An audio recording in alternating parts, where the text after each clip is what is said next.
How is it going, guys? Welcome back to TurkTalksFC. This is your daily Manchester United roundup where I discuss all of today's big stories in around 10 minutes to keep you nice and up to date. If you're new, please subscribe to the channel, like the video, and get involved in the comments. I want to hear from you ahead of Sunday's big game at Liverpool. It's a bumper show today, as you can see. So let's get straight into it. And first of all, a big stadium update. This is from the club itself. So it's gone a bit quiet on the stadium front since Sir Jim Ratcliffe announced those bold plans near the start of the year. A few hurdles is the reason why. First of all, government funding. We need government funding for that wider infrastructure, the redevelopment of the Trafford area. If that doesn't happen, the new stadium probably doesn't happen. So we need updates on that. Another thing, how are we going to fund the stadium? United aren't going to be asking the government to fund the stadium. United have to fund the stadium themselves. How are we going to do that? They haven't said anything about that yet. So that's another question. But the third question is the land adjacent to Old Trafford right now. It's owned by Freightliner, and United need that land to build on it for this new stadium. Now, as you can see on this graph, it shows Old Trafford, it shows the land adjacent to Old Trafford where they want to build the stadium, and the bit in blue is the Freightliner owned land where United need that land as well if this new stadium is going to happen. There's been an impasse in talks with Freightliner because they value that land at £400 million. United's valuation is 50 million. So it's quite a big difference there, isn't there? There is a belief that now that United have gone public with these plans, Freightliner are digging their heels in, trying to get enough money as possible. There is a positive update, though. This was from the club today. United have said that they are working to secure the additional land around Old Trafford.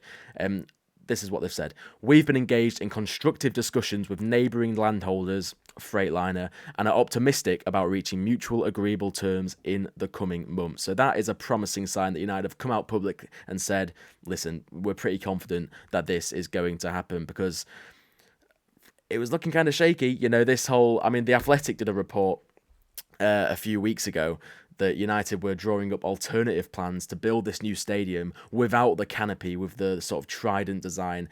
I wasn't a fan of that at all. I don't think that would have looked great. It would have looked so boring, so generic. I really would not want that to happen, replacing Old Trafford with just another toilet bowl, realistically. There were other suggestions that the government could step in with a compulsory purchase order, which is essentially the government forcing a business to sell land for the good of the country. I'm not going to go into it, but that was another thing. So it's not quite clear whether that's going to be the case or whether United are just going to come to a natural agreement with Freightliner. But it's looking good on the stadium front. Potential changes to Old Trafford in the near future. There's been a lot this season. You know, you've got the pop-up pub outside Old Trafford. You've got the brilliant flags in the Stretford End organised by the Red Army that has elevated the game. You've got more rail seating for safe standing in the stadium. And now United are considering making adjustments to the perimeter of the pitch to limit the risk of injury to players. And this is to do with the steep drop-off on the side of the Old Trafford pitch. Now, if you've been to Old Trafford, you will know this. It's treacherous. It really is. If you fall off that pitch, you're going rolling. A lot of casualties in the past. And, I mean, as you can see, a pretty good demonstration during a United-Liverpool game. Yeah, it's dangerous. So United may be making changes to limit the risk of injury, which, let's be honest, if you're not all for, you're an absolute maniac.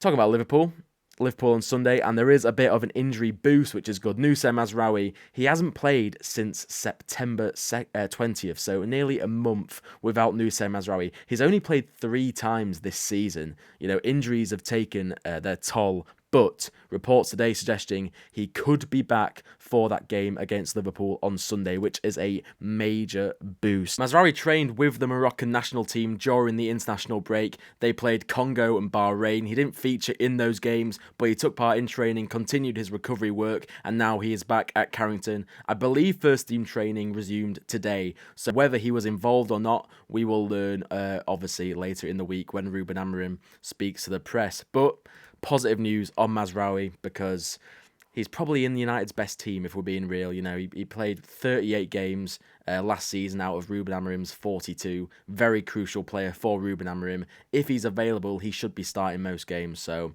we'll see. Casemiro now, from the positive to the slightly negative, for me anyway. Casemiro, new contract. Manchester United, this is according to ESPN. Manchester United are happy to give Casemiro a new contract if he takes a significant wage cut. He's currently earning £300,000 a week, I think, with the Champions League pay cut, 25% pay cut in mind. I don't think this is a financial thing. Well, it is, but I mainly it's just sort of the mental thing of why why would we keep a player who turns 34 next year when we're in the supposed rebuild, especially in the midfield? We know next year if Casemiro leaves, Bruno Fernandes is getting on a bit, Manuel Ugarte is not playing that well. We're gonna sign one, probably two not elite, but top level midfield, big money midfielders to sort of reshape the midfield. I don't really see the benefit of keeping Casemiro. It makes little sense to me because he's, as I say, he's turning 34 next year. Even if he does accept a significant pay cut, we could be using those funds on a younger, more dynamic midfielder who is a better fit for Ruben Amorim's system. Now, I know we need experience in the squad, absolutely. And if Bruno Fernandes is leaving, Harry Maguire may be leaving, there does have to be a sense of out with the old, in with the new, if we're doing a proper rebuild.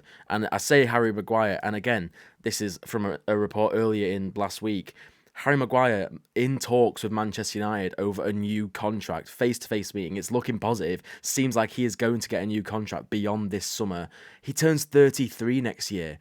I think as a backup central centre-back behind Matthias de Ligt, fine. But United, I do think, need to be focusing on the future a bit more. And is it a good thing holding on to these older players? I'm not too sure, personally. Back to the positives. Woo! Ahmad, he produced another madness during the international break. If this was not a warning to Liverpool, I don't know what is. Single-handedly carrying the Ivory Coast into the World Cup. First of all, the assist. Gets it on the right, as we see him do every game for United. Cuts inside, beat his man, and he found that little pocket of space there in the middle on the right image for Franck Kessie to find the net with ease. So then there was the goal. Free kick from the right, a sweet strike into the far corner, no chance. Ivory Coast to the World Cup. Ahmad's on fire. And against Liverpool, I do think there is a possibility that Ruben Amorim is tempted to play Diogo Dalot on the right, Patrick Dorgu on the left, like he did against Arsenal. Two fullbacks rather than a winger. But Liverpool are there for the taking. I know that sounds stupid considering we're Man United and we're not very good at the moment. But they are. On the left, Milos Kerkez. He's been like a rabbit in the headlights this season. He's been awful for them. On the right, they haven't even got a right side. Mohamed Salah doesn't do defensive work. And at right back, Jeremy Frimpong, not really a defender if we're being serious. Conor Bradley's not been playing well. Dominic Szoboszlai, he's a midfielder. Probably their best right back at the moment, though. United can find joy on the wings. And if we can get Ahmad and Mbeumo ticking like they have been doing this season, there's a chance here. I really do believe United. I'm not trying to bait. I really do believe United have a chance in this match. And Ahmad loves a goal against Liverpool. Scored at Anfield last season in that 2-2 draw that should have been a Man United win. That 4-3 win against Liverpool in the FA Cup last year, you don't need reminding about that. Probably one of the best days of my life as a United fan, going to a game.